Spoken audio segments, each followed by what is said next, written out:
So maybe we can talk about media and journalism broadly as an industry. Absolutely. And the reason I was thinking about this was I happened to be in the US at two very pivotal moments. Okay. One was when, well, I had just left, but like the heat of the Hillary and Trump Oh, wow.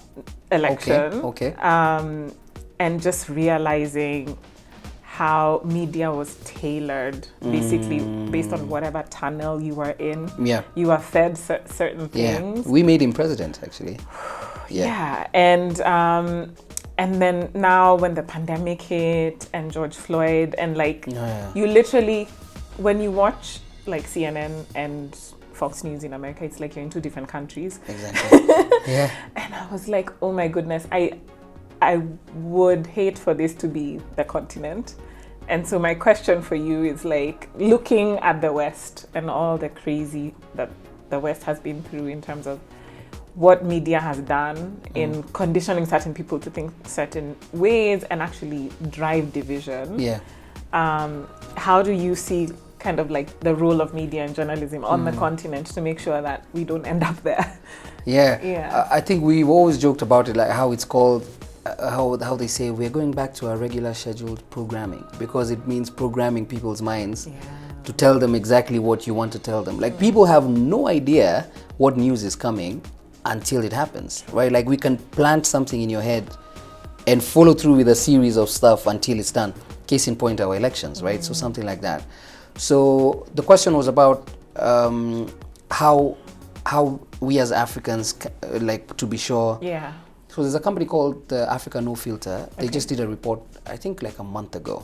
What they were saying was that Africans undersell themselves, under-report on themselves, showcase their stuff so much that companies from outside, from the West, from Pan-Asian markets, they come into Africa and they speak about African stuff, and you're like, oh, that's in Africa. That's why people keep saying, like, so you guys are not going to follow up on this story on CG, what happened where, until BBC does a story, you know, something like that. The problem is, most of the time, first of all, African media has a very serious issue on resource, right? So you don't have enough resource to be independent. So you can't go and do maybe an expose story on a telco company because they're funding your primetime news, something like that, right? So we have a serious problem with reporting our own things because of our independence and maybe like our biases and stuff. But I think there is still a case for, now that we're in the age of social media where almost everyone is a journalist in their own right, to showcase factual information. So whenever that is, we have like huge numbers, we have power in numbers, and we're able to tell a different story now. So that means media now has transformed what so media now cannot give you breaking news most of the time. They can't tell you, oh, this country has received shipment of 1 million doses. But this guys are like, we know, we saw it, we know, you can't tell us at 9 p.m. it happened at 1 p.m. We know already. So now it's the role of media has changed to more investigative stuff, breaking if maybe people haven't seen the news yet the whole day. So at least that way we can take a lot of ownership of our own narrative.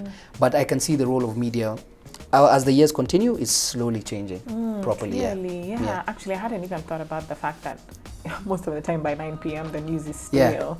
So what do you think that shift will mean for media houses? That means, I think let me give an example. For BBC, one of the departments that was most funded, I think the second or third most was the business unit, but the most funded was the investigative department, so BBC Africa Eye. Okay. Because you have to take a lot of time to go on ground, just go quiet for 3 months as you get your information. So I think people want more in-depth stuff. Even sometimes when you tweet something or something has happened where there's a cyclone somewhere, guys just retweet, but they're waiting for you to tell them, okay, so what's going to happen? How did this happen? How did this come about? What is the government saying? So they want more in-depth stuff that they might not necessarily get from one tweet or They also want you to do exposés. People still like teas, scandalous stuff. So that's what I think the role of media is going to be.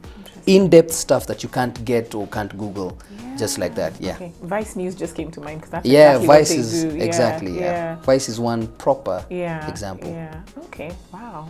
Interesting times ahead. Yeah, absolutely. Yeah, that's true. Yeah, I think the democratization of media is definitely, there's a lot of content creators and things like that. So they really have to rethink how they do business. Very true. Yeah.